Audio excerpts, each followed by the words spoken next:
Hello everyone, আসসালামু আলাইকুম। আজকে আমার মেয়ের আবদার, আম্মু একটু ডিম ভুনা করে খাওয়াও না, একটু ভিন্নভাবে, নিউ স্টাইলে। তাই আমার মেয়ের জন্য আজকে এই রেসিপি।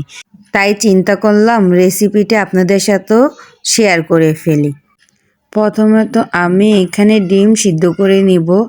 আমি এই ক্ষেত্রে 5টি ডিম একটু শক্ত করে সিদ্ধ করে নিব। আপনারা আপনাদের পরিমাণ মতন দিবেন। এবার খোসাগুলো ছাড়িয়ে ডিমের গাটা ছিঁড়ে নিব, যেন মশলাগুলো খুব ভালো মতো করে ঢুকে। এখানে আমি 2টা আলু নিয়ে নিব। আলুটা পরিষ্কার করে এরকম লম্বালম্বিভাবে কেটে নিব, আর সাথে দিয়ে দিব কিছু পেঁয়াজ কলি। পেঁয়াজ কলিটা অপশনাল, চাইলে আপনারা নাও দিতে পারেন। ঘরে ছিল তাই চিন্তা করলাম পেঁয়াজ কলিটা দিয়েও ডিম ভুনাটা করি, তাহলে একটু স্বাদ বেড়ে যাবে। এবার একটা মশলা বানাবো। চুলে একটা কড়াইয়ে বসিয়ে তাতে আদা, রসুন, পেঁয়াজ, কাঁচামরিচ, শুকনা মরিচ এবং হালকা জিরা দিয়ে এটাকে পোড়া পোড়া করে ভেজে নিব। একটু পোড়া পোড়া টাইপেরই ভাজতে হবে, আবার যেন পোড়া গন্ধ না আসে। তারপর এটাকে আমি সামান্য একটু পানি দিয়ে ব্লেন্ড করে নিব। আপনারা চাইলে পাটায় বেটে নিতে পারেন। এবার চুলায় কড়াইয়া বসিয়ে তাতে সয়াবিন তেল ও সরিষার তেল অ্যাড করব। আমি একবারই বলেছি, আপনারা চাইলে যে কোনো একটা তেল দিয়ে রান্না করতে পারেন। তারপর দিয়ে দিব হলুদের গুঁড়া, কাশ্মীরি লাল মরিচের গুঁড়া এবং লবণ দিয়ে এখানে ডিম আর আলুটাকে একসাথে একটু ভেজে নিতে হবে। এখানে তাড়াহুড়া নেই, ডিম আর আলুটা ধীরে ধীরে ভাজতে দিতে হয়। এই সময়টায় আমি রান্নাটা নিজের মতন করে হতে দেই, কারণ ধৈর্য থাকলে ঘরের রান্নার স্বাদটাই ঠিক আসে। এবার ওই একই কড়াইতে আরও কিছু সরিষার তেল দিয়ে দিব। এক কথা আমি সরিষার তেল আর সয়াবিন তেল দুটোটা ইউজ করতেছি, আপনারা যে কোনো একটা দিয়ে করতে পারেন।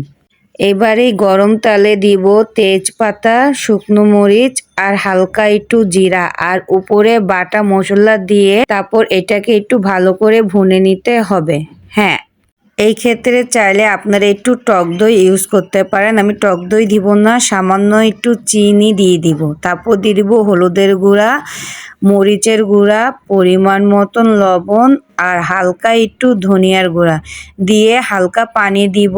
পানিটা দিয়ে এই মশলাটাকে ভালো করে একটু ভুনে নিতে হবে, যেন মশলাটা পুড়ে না যায়। এবার মশলা কষে তেল ছাড়লে ভেজে রাখা আলু, তেজপাতা আর কয়েকটা টমেটো দিয়ে মিনিট কয়েক নেড়ে চেড়ে নিব। ভালো করে নেড়ে চেড়ে নিতে হবে, যেন আলু ও পেঁয়াজ পাতাতে ভালো করে মশলা প্রবেশ করে। আর টমেটোটা এক্ষেত্রে দিয়ে দেওয়ার কারণ হচ্ছে আমি টমেটোটা ভেঙে খেতে পছন্দ করি, সেজন্য। এবার ভেজে রাখা ডিম দিয়েও ভালো করে এটাকে একটু ভুনে নিতে হবে, যেন ডিমের সাথে মশলাটা ভালো করে ঢুকে যায় ডিমের গায়ে। এবার পরিমাণ মতন পানি দিয়ে এটাকে ঢেকে দিব প্রায় ফুটে ওঠা পর্যন্ত।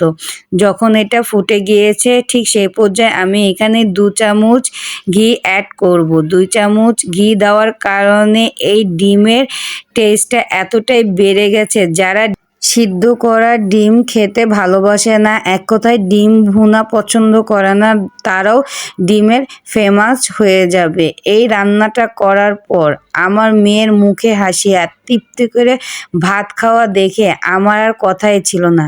তারপর কিছু ধনেপাতা দিয়ে চুলাটা অফ করে দিব। সবশেষে একটু ঘিয়ের ছোঁয়া দিয়ে নামালাম। মেয়ের মুখে তৃপ্তি হাসিটা আমার আজকের রান্নার সবচেয়ে বড় পুরস্কার। এমন ছোট ছোট আবদার আর ভালোবাসা নিয়েই আমাদের ঘরের রান্না। আপনাদের বাসায়ও যদি এমন আবদারের কোনো রান্না থাকে কমেন্টে জানাবেন। ভালোবাসা থেকেই তো রান্না শুরু। যারা ডিম প্রেমী, ডিম খেতে খুব ভালোবাসেন, তাদের জন্য আজকের এই রেসিপিটি একবার হলো ট্রাই করবেন। একবার খেলে বারবার খেতে মন চাইবে। এই ছিল আজকের সহজ কিন্তু মন ভরা আলু পেঁয়াজ কলির ডিম ভুনা। মেয়ের আবদারে বানানো এই রান্নায় আলাদা কিছুই নেই, আছে শুধু ঘরোয়া স্বাদ আর ভালোবাসা। আর আপনাদের ভালো লাগলে আমার রান্নার আনন্দ পূর্ণতা পায়। আজকের মতন এই পর্যন্তই। সবাই ভালো থাকবেন। দেখা হবে নেক্সট কোনো ভিডিওতে। আল্লাহ হাফেজ।